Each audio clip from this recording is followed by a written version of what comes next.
Hey, what's going on, you guys? It's your man, the Grass Ninja. Welcome to the channel. I've been away for a little bit dealing with work, other BS, but honestly, there really wasn't too much I wanted to touch on when it came to Boruto Chapter 15. Like, obviously, Ryu is Shinki. We kind of knew that. He can use the Black Iron Sand in conjunction with the Claw Marks. That's kind of cool. I want to see how that gets used, but can't really think of anything until we see it. Or at least that's what I thought at first, right? After analyzing the moment where we learned that Amado has installed limiters on Kawaki, restricting him from using his full power, it kind of got me thinking of some of the most underrated and overlooked forms of sealing jutsu and cursed seals in Naruto, because that's exactly what Amado is doing with these limiters. Now, I know you're thinking Amado's limiters are not a form of ninjutsu, right? That's a feat of pure scientific technology, which is true. You're not wrong. But the entire function of what the limiters do to Kawaki and even Code works nearly bar for bar as the intended purpose of a sealing jutsu or a cursed seal technique in OG Naruto. Now, obviously, we kind of have to go through and define what a Fuin Jutsu and a Juin Jutsu is, how they work, what they do, so I can kind of prove that point. But the mere fact that Amado has control over how much power Kawaki can use, he can shut down or paralyze Kawaki at a moment's notice, right? That is technically what you're supposed to do with a sealing technique or a curse mark. So when it comes to a curse mark or Juin Jutsu, these are the type of techniques used to bring someone under the control of the user. By applying a seal to the victim's body, the user brings that victim's abilities and actions under their control. With a simple secret hand seal, the user can inflict great mental and physical torment to the victim. The exact workings of a Juin Jutsu are usually kept secret, like how Kawaki doesn't know he has limiters on him, and that's something only Boruto had to tell him. So obviously, with Amado's limiters, he is a scientist, and it required a great deal of knowledge and experimentation to figure out how to do this, just like how with Juin Jutsu, it requires a great deal of skill in order to use, so that you can basically suppress or restrict one's ability to move or perform jutsu. Basically, it's a paralysis technique, and in some cases, a revival technique. So the Karma Seal, a Shinjutsu that's allowed to basically make one immortal. They can just resurrect in a new host, right?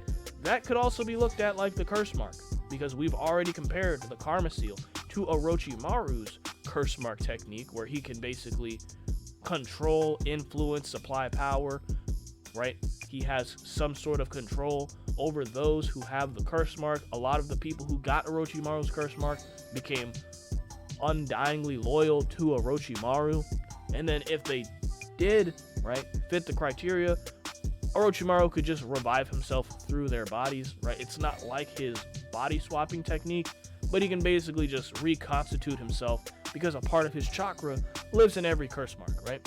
And then Fuin Jutsu, or sealing techniques, are a type of jutsu that's used to seal objects, living beings, or chakra, along with a wide variety of other things within another object or person, right? So you can seal stuff within stuff, or you can seal someone within someone else. The most common feature, or the most common instance of this happening, is when you take a tailed beast and you seal it into a person, creating a Jinchuriki, right? And obviously, when it comes to curse marks and seals, they're represented by some sort of kanji or formulation or symbol on their body. So it could be very well that Amado's limiters are sealing away Kawaki's power, and that sealed power has to be stored somewhere, and there could be some sort of marking or device inside of Kawaki, similar to how we learned Mitsuki has a curse mark placed on his heart, right? So there could be something internally that's holding Kawaki's power. Obviously, I don't think Amado's limiters are bar for bar a curse mark, but when it comes to how they function and what they do and how it works, it's identical to what curses do, right? Now, there are a few instances in OG Naruto where we've seen really powerful sealing jutsus or cursed seals be used, and I'd like to see that kind of come back into play in some shape or form.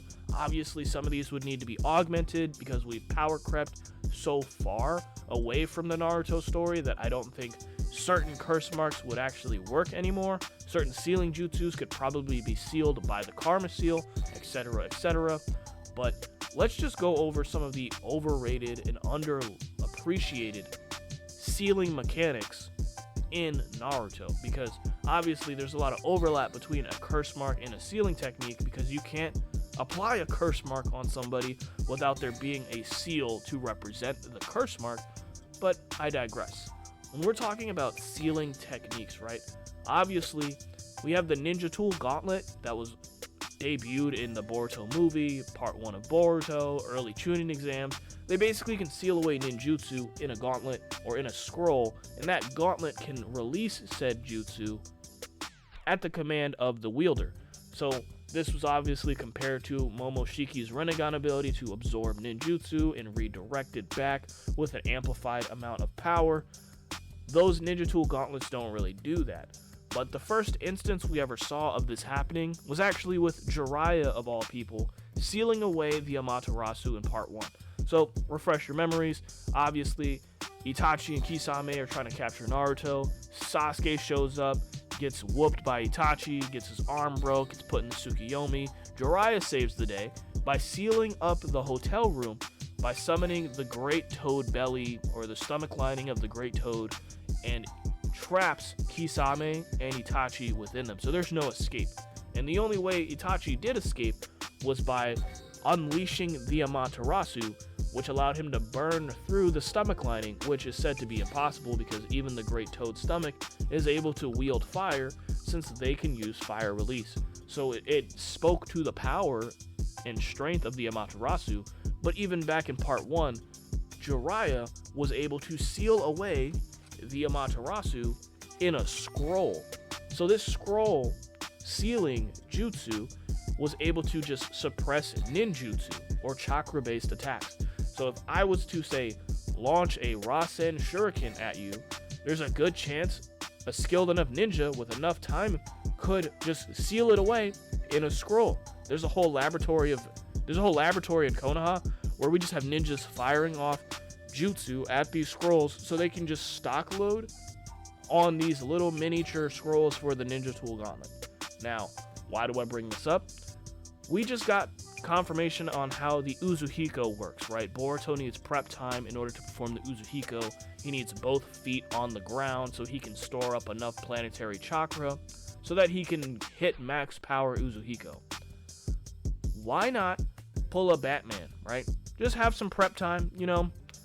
You're in a training session, you're practicing the Uzuhiko, you're trying to see how much output you can create for it, so you're just constantly pulling in planetary chakra, and then you just seal the Uzuhiko in a scroll for later usage, right? Even Naruto, right? When it was Sage Mode training, they were able to just summon his clones to the battlefield using one of those scrolls.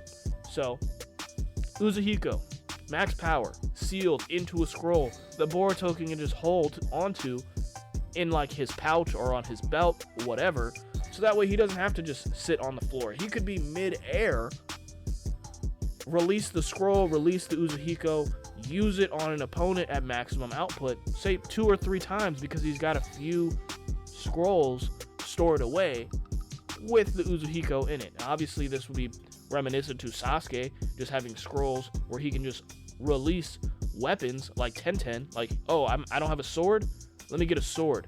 Oh, I need a bunch of shuriken, here's a bunch of shuriken. I need the Uzuhiko, here's the Uzuhiko, in a scroll, ready to go. So, like, obviously, this would bring a lot more of that OG Naruto vibe to the current Boruto era. It would meet with the power creep and everything, because you could seal away high power techniques capable of basically erasing a Shinju, like the Uzuhiko. And then obviously, there's other seals that I want to talk about, but I don't want the video to be crazy long. I have to edit this. So let's talk about the transcription sealing jutsu. I don't feel like a lot of people are familiar with what this is, but once I explain to you what it is, you'll know exactly what I'm talking about. So a transcription seal is a sealing jutsu where you can basically seal away ninjutsu or chakra, and then the seal is only released after a certain level of criteria or after certain conditions have been met. Now we have examples of this, like with Minato and Kushina sealing away their chakra on top of the Nine-Tails seal, so that way whenever the seal eroded enough, right, and the Nine-Tails was going to go on a rampage at full power, Minato's chakra would then be released so that he can visit Naruto in his inner world and then re-strengthen the seal for him, right? This happened during the pain fight. And then again, when Naruto was getting ready to tame the Nine-Tails, so the conditions would be if Naruto undid the seal himself and actually attempted to tame the Nine-Tails chakra, Kushina's chakra would then be released from the seal, and that would allow her to support Naruto in that battle, right? Showing up in his inner world. So you can seal away chakra into a person, and then if certain conditions are met, you get to basically meet them or utilize their chakra in some way, shape, or form. Now, we've seen this performed with ninjutsu as well. Obviously, Itachi is probably the most famous version of this, when he sealed away the Amaterasu in Sasuke, so that way if he ever encountered Obito and saw Obito's Sharingan, it would automatically release the power of the Amaterasu, and it would hit Obito, basically eradicating that fool, which didn't work. But that's what a transcription seal is. You can seal away a ninjutsu or someone's chakra into another person, so that way if they ever fall into a certain experience or a certain circumstance, a certain situation, and it plays out by the conditions set by the caster, said jutsu would be released, like with the Amaterasu. Itachi actually did this to Naruto as well, which is how he gave him Shisui's eye, so that he could use Kodo Amatsukami on Sasuke. He used a transcription seal, so that he could seal away Itachi's crow with Shisui's eye in Naruto, in the event that if he ever faced off against Sasuke, and Sasuke was trying to harm the Hidden Leaf Village, and he saw Itachi's Mangekyo Sharingan, that crow would then be summoned from within Naruto, right? The seal would then release, allowing that crow to summon itself from within Naruto and activate the Kodo Amatsukami. That's how Itachi broke free of Edo Tensei. Obviously, that's not what he wanted to have happen, but the conditions were if Naruto was ever face to face with Itachi's Mangekyo Sharingan and he was trying to harm the Hidden Leaf Village, that crow would then be summoned out from within Naruto and activate the Kodo Amatsukami. And if you believe that Naruto is literally just walking around for days with a crow just in his belly somewhere, I guess it's anime, it's a cartoon, you could get away with that, but it makes a lot more sense that the transcription seal was put in place, so if that did happen, the seal would release a summoning contract within Naruto, allowing that crow to then pop out from Naruto's mouth and activate Kodo Amatsukami. And obviously, when it comes to the final usage that I could find of a transcription seal, you got Madara's delayed release of the Izanagi. A lot of people like to think that this was just a highly skilled version of Izanagi where he could put a delayed timer on it. Yes and no. Madara used the Izanagi as intended, but he actually placed a transcription seal on himself so that if he actually did die in the battle against Hashirama, he would then have that seal be released after X amount of days, after his body was buried, whatever those conditions were, so that the Izanagi would then activate, so he could follow the rest of his plan, which was, the Divine Tree, Infinite Tsukiyomi, find Obito, that whole thing. So the delayed Izanagi, you can have it so certain techniques are delayed or released after a certain amount of criteria has been met. You lay down the conditions necessary for said seal to then release, so that jutsu can pop off later. Again, Uzuhiko. Seal away the Uzuhiko with a transcription seal. So that way, say, I don't know, Boruto or someone else falls into a certain bad scenario where, Jura popped up, right? Forget the Uzuhiko. This just came to me just now. Let's say you seal away a flying Raijin teleportation, right? Oh, somebody's in danger. Jura just came to the village. Sarada, Himawari, whoever's in trouble. Kawaki is about to get devoured, right? Those are the conditions that are met. If Kawaki's like, I can't believe I'm about to get fed to the Ten Tails right now. Release. Flying Raijin activates, sending him to some other location, right? Far away from the threat. Doesn't really matter where you go as long as you're not about to get eaten by the Ten Tails. That's how skilled and how overpowered a transcription seal really is. You can set the conditions and you can implant jutsu onto other people, so said jutsu is released after a certain amount of criteria has been met. It's actually broken and underrated and underutilized. Like, if you're obviously, you need to be a highly skilled ninja in order to perform a transcription seal. But like, we have Kashin Koji training Boruto right now, and if Minato, Itachi, Madara, and everyone else that I listed earlier is able to use a transcription seal, then Jiraiya's clone, who was one of the first people we saw seal away the Amaterasu, obviously has some sort of familiarity with sealing techniques. Like, just bring it back. Just bring it back. But let me know what you guys are thinking in the comment section down below.